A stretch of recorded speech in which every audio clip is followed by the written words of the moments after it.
श्री वल्लभाधीश की जय। शिक्षापत्र 36 શ્લોક 1 અને 2। ચિંતાતુર ચિત્તમાં નિર્ગુણ પ્રભુ આવેશ ન કરે માટે ભક્તિ માર્ગીય વૈષ્ણવોએ લૌકિક ચિંતા ન જ કરવી।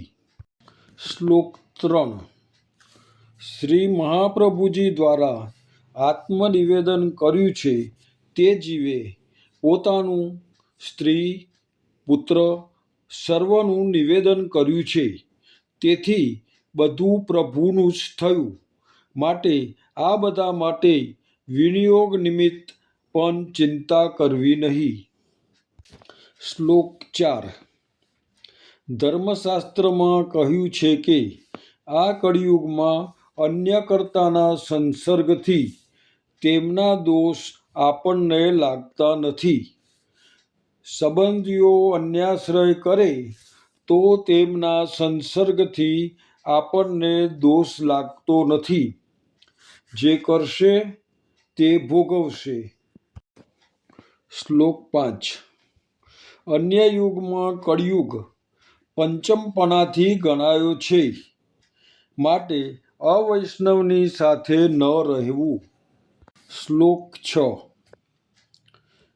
કેમ કરવાથી સારું થશે એમ વિચારી લોક સંકોચ કરી સમય આવે અવૈષ્ણવનો સંગ નિવૃત્ત કરવો।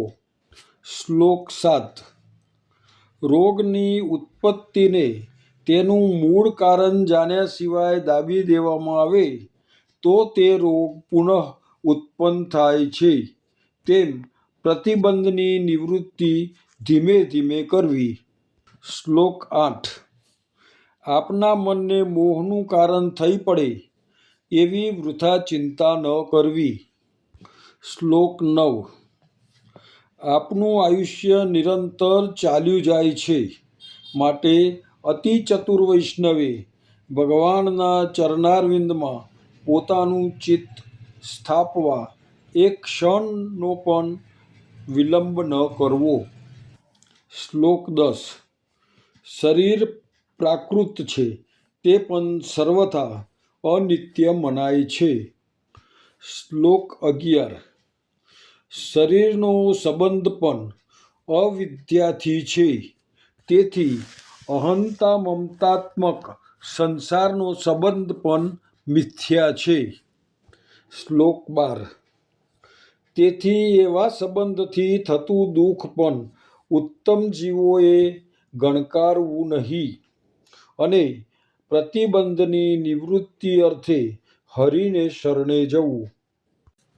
શ્લોક 13 પ્રભુનો આશ્રય કરીએ તે જ સમયે પ્રતિબંધ દૂર થાય છે, કારણ કે આપણાથી કશું ન બને ત્યાં હરિ જ આપના રક્ષક છે તેમ જાણવું। શ્લોક 14 પ્રતિબંધ નિવૃત્ત કરવા પોતાની શક્તિ પ્રમાણે ઉપાય કરવો। સ્ત્રી પુત્રાદિક પ્રતિકૂળ હોય તો તેમનો ત્યાગ કરવો, વૈષ્ણવે પોતે સેવા કરવી।